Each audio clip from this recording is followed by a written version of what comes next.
Selamat siang, perkenalkan nama saya Putri Sulastri Sitinjak, NPM 19140121,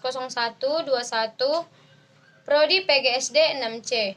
Baiklah, di sini saya akan menjelaskan makalah yang pertama tentang jenis perilaku dan ciri korupsi, dan yang kedua penyebab dan motivasi korupsi.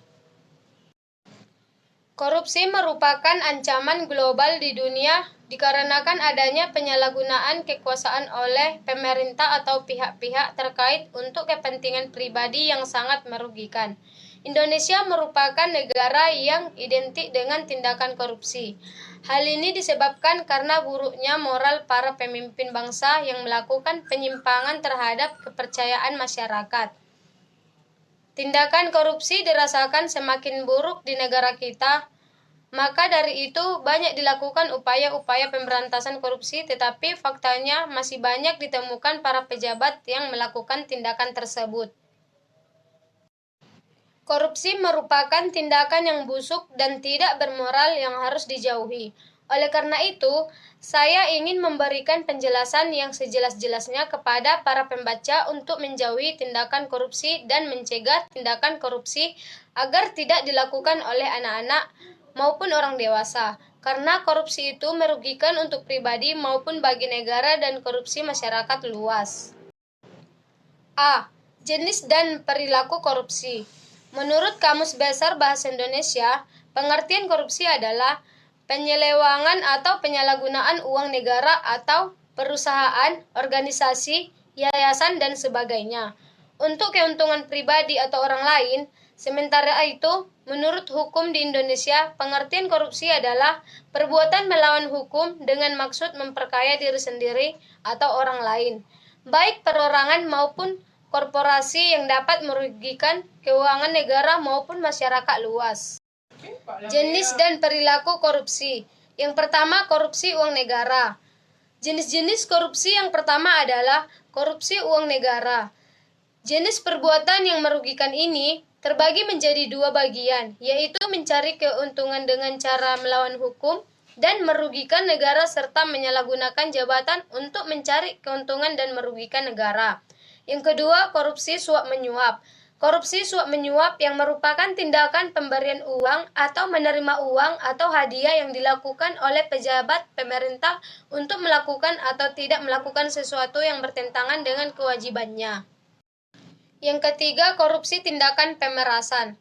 Tindakan pemerasan merupakan tindakan yang dilakukan oleh pegawai negeri atau penyelenggaraan negara untuk menguntungkan diri sendiri atau orang lain dengan cara melawan hukum atau dengan menyalahgunakan kekuasaannya dengan memaksa seseorang memberikan sesuatu, membayar atau menerima pembayaran dengan potongan, atau menerima pembayaran dengan potongan, atau untuk mengerjakan sesuatu bagi dirinya sendiri.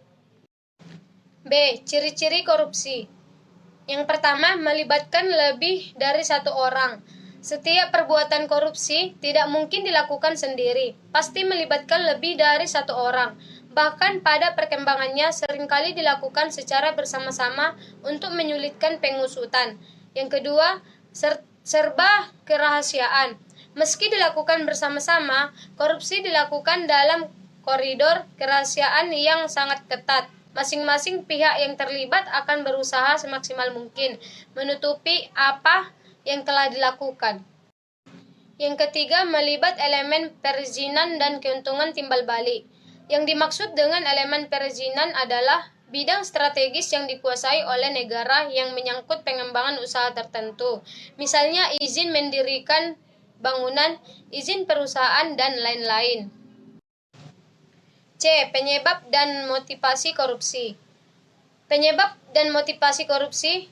Faktor penyebab korupsi secara umum sebagai berikut. Yang pertama, faktor ekonomi. Faktor ekonomi juga merupakan salah satu penyebab terjadinya korupsi. Selain rendahnya gaji pegawai, banyak aspek ekonomi lain yang menjadi penyebab terjadinya korupsi.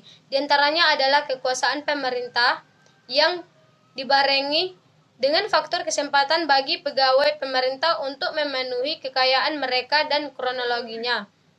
Yang kedua, faktor organisasi. Organisasi dalam hal ini adalah organisasi dalam arti yang luas, termasuk sistem pengorganisasian lingkungan masyarakat.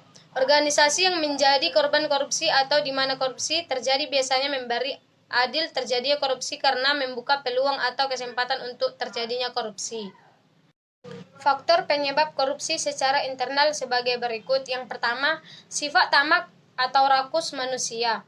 Korupsi adalah kejahatan orang yang profesional yang rakus, sudah berkecukupan tetapi serakah, mempunyai hasrat untuk memperkaya diri sendiri.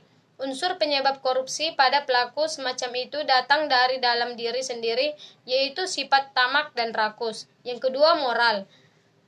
Moral yang rakus kuat. Seorang yang moralnya kuat cenderung mudah tergoda untuk melakukan korupsi. Yang selanjutnya, faktor penyebab korupsi secara eksternal sebagai berikut. Yang pertama, aspek ekonomi. Dalam rentang kehidupan ada kemungkinan seseorang mengalami situasi terdesak dalam hal ekonomi. Keterdesakan itu membuka ruang bagi seseorang untuk mengambil jalan pintas diantaranya dengan melakukan korupsi. Yang kedua, aspek politis. Menurut Raharjo atau tahun 1983 bahwa kontrol sosial adalah suatu proses yang dilakukan untuk mempengaruhi orang-orang agar bertingkah laku sesuai dengan harapan masyarakat. Kontrol sosial tersebut dijalankan dengan menggerakkan berbagai aktivitas yang melibatkan kekuasaan negara sebagai suatu lembaga yang diorganisasikan secara politik. Yang ketiga, aspek organisasi. Aspek organisasi yang menjadi faktor penyebab korupsi diantaranya adalah A. Kurangnya adanya sikap keteladanan pemimpin. B. Tidak adanya kultur organisasi yang benar. C. Kurang meadainya sistem akuntabilitas yang benar. D. Kelemahan sistem pengendalian manajemen. E. Lemahnya pengawasan. Berikutnya saya akan menjelaskan tentang kesimpulannya. Korupsi adalah sesuatu yang busuk, jahat dan merusak. Berdasarkan kenyataan tersebut, perbuatan korupsi menyangkut sesuatu yang bersifat amoral, sikap dan keadaan busuk menyangkut jabatan instansi atau aparatur pemerintah, penyelewengan kekuasaan dalam jabatan karena pemberian, menyangkut faktor ekonomi dan politik dan menempatkan keluarga atau golongan ke dalam kedinasan di bawah kekuasaan jabatan. Baiklah, sekian dari video makalah presentasi saya. Saya ucapkan terima kasih dan selamat siang.